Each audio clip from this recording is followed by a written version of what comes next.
আসসালামু আলাইকুম রহমতুল্লাহ বারাকাতুহ। সম্মানিত দর্শক শ্রোতা ভাই এবং বোনেরা, আমি এখন আপনাদের সামনে পবিত্র কোরআনের চতুর্থ পারার আল ইমরানের 92 থেকে 101 নম্বর আয়াত পর্যন্ত বাংলা তেলাওয়াত পড়ে শোনাবো ইনশাআল্লাহ।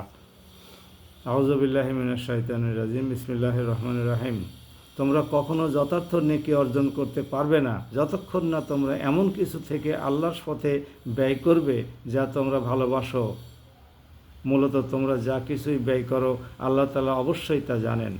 আসলে সব খাবারই বনে ইসরায়েলদের জন্য হালাল ছিল, অবশ্য এমন দু একটা জিনিস বাদে যা তাওরাত নাজিল হওয়ার আগেই ইসরায়েল তার নিজের উপর হারাম করে নিয়েছিল।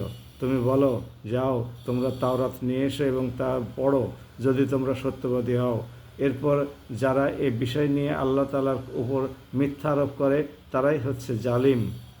তুমি বলো, আল্লাহ তাআলা সত্য কথা বলেছেন, অতএব তোমরা সবাই নিষ্ঠার সাথে ইব্রাহিমের মতাদর্শ অনুসরণ করো। আর ইব্রাহিম যখন মুশরিকদের দলে সামিল ছিল না আর ইব্রাহিম কখনো মুশরিকদের দলে সামিল ছিল না। নিশ্চয়ই গোটা মানব জাতির জন্য সর্বপ্রথম যে ঘরটি বানিয়ে রাখা হয়েছিল তা ছিল বাক্কায় বা মক্কা নগরীতে। এ হচ্ছে মানবকুলের জন্য কল্যাণ ও হেদায়াত। এখানে রয়েছে আল্লাহ তাআলার সুস্পষ্ট নিদর্শনসমূহ, রয়েছে ইব্রাহিমের দাঁড়ানোর স্থান। এই ঘরের বিশেষ মর্যাদা হচ্ছে যে এখানে প্রবেশ করবে সে নিরাপদ হয়ে যাবে। দ্বিতীয় মর্যাদা হচ্ছে মানবজাতির ওপরে আল্লাহর হুকুম পালনের জন্য তাদের এই দায়িত্ব দেওয়া হয়েছে। যে ব্যক্তি এসব ঘর পর্যন্ত পৌঁছার সামর্থ্য থাকবে সে যেন এই ঘরের হজ আদায় করে। আর যদি কেউ এই বিধান অস্বীকার করে তার জেনে রাখা উচিত আল্লাহ তাআলা সৃষ্টিকুলের মুখাপেক্ষী নন। হে নবী, তুমি বলো, হে আহলে কিতাবরা, তোমরা কেন জেনে বুঝে আল্লাহর আয়াতসমূহকে অস্বীকার করো? তোমরা যা কিছু করো আল্লাহ তাআলা আল্লাহ তাআলাই তার উপর সাক্ষী। তুমি আরও বলো, হে আহলে কিতাবরা, তোমরা কেন তাদের আল্লাহর ঘর থেকে ফেরাতে চেষ্টা করছো যারা ঈমান এনেছে? কেনই বা তোমরা তাকে বাঁকা পথে ধাবিত করতে চাও? অথচ এই লোকদের সত্যপন্থী হওয়ার পরে তোমরাই সাক্ষী। আল্লাহ তাআলা তোমাদের বিদ্রোহমূলক আচরণ সম্পর্কে মোটেই উদাসীন নন। হে মানুষ, তোমরা যারা ঈমান এনেছো, আগে যাদের কিতাব দেওয়া হয়েছে তোমরা যদি তাদের কোনো একটি দলের কথা মেনে চলো তাহলে এরা ঈমান আনার পরও তোমাদের কুফরের দিকে ফিরিয়ে নেবে। আর তোমরা কিতাবের কিভাবে কুফরি করবে অথচ তোমাদের সামনে বারবার আল্লাহ তাআলার আয়াতসমূহ তেলাওয়াত করা হচ্ছে। তাছাড়া আয়াতের বাহক স্বয়ং তাঁর রসুল যখন তোমাদের মাঝেই মজুদ রয়েছেন। যে ব্যক্তি আল্লাহ ও তাঁর বিধানকে শক্ত করে আঁকড়ে ধরবে অবশ্যই তাকে সোজা পথে পরিচালিত করা হবে।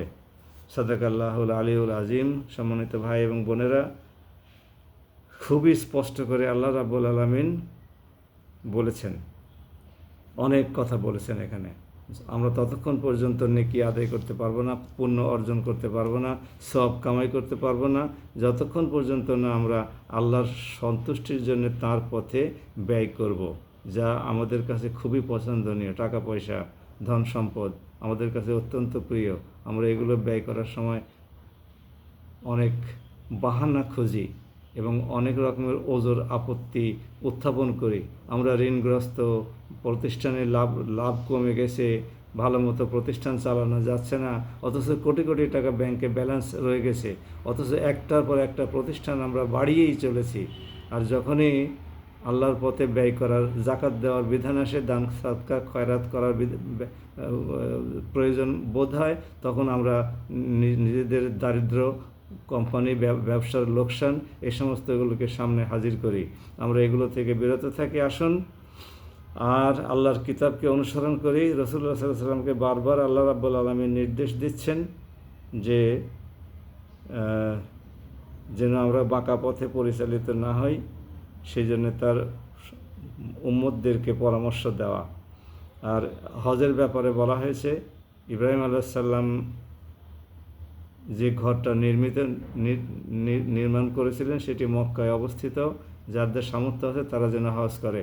আসুন আমাদের যাদের সামর্থ্য আছে তারা হজ করি, আর যাদের সামর্থ্য নাই তারাও হজের পাক্কা নিয়াত করে ফেলি। যদি আল্লাহ কবুল করেন তাহলে হজে যাওয়ার সৌভাগ্য হবে, আর যদি আপনার সামর্থ্যের কোনো অবস্থাতে না কুলায় আপনার নিয়াতের কারণে হজ কবুল হয়ে যাবে এবং কৈফিয়ত থেকে বেঁচে যাবেন। এই এই সস্তা আমলটুকু অন্তত আমরা করতে পারি। যাদের সামর্থ্য একেবারেই নাই, এমনকি রিক্সাওয়ালা বা ভ্যান চালক, দরিদ্র কৃষক, দিনমজুর, তাদেরও উচিত হজের নিয়াত করে ফেলা যে আল্লাহ যদি আমাকে সামর্থ্য দেন যদি আল্লাহ, তাহলে পরে আমরা হজে যাব।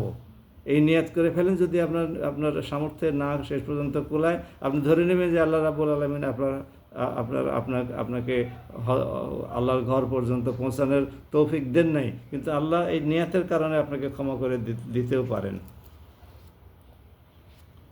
আসুন সবাই আমরা ভালো থাকি আর আল্লাহর কিতাবকে দৃঢ়ভাবে ধারণ করি, আল্লাহর কিতাব থেকে আমরা নিজেদেরকে বিচ্ছিন্ন না করি। মহান আল্লাহ আমাদেরকে তৌফিক এনায়েত করুন। সবাই সুস্থ থাকুন, ভালো থাকুন, পরিবার পরিজন নিয়ে, আত্মীয় স্বজন, প্রতিবেশীদের নিয়ে। আসসালামু আলাইকুম ওয়া রাহমাতুল্লাহ।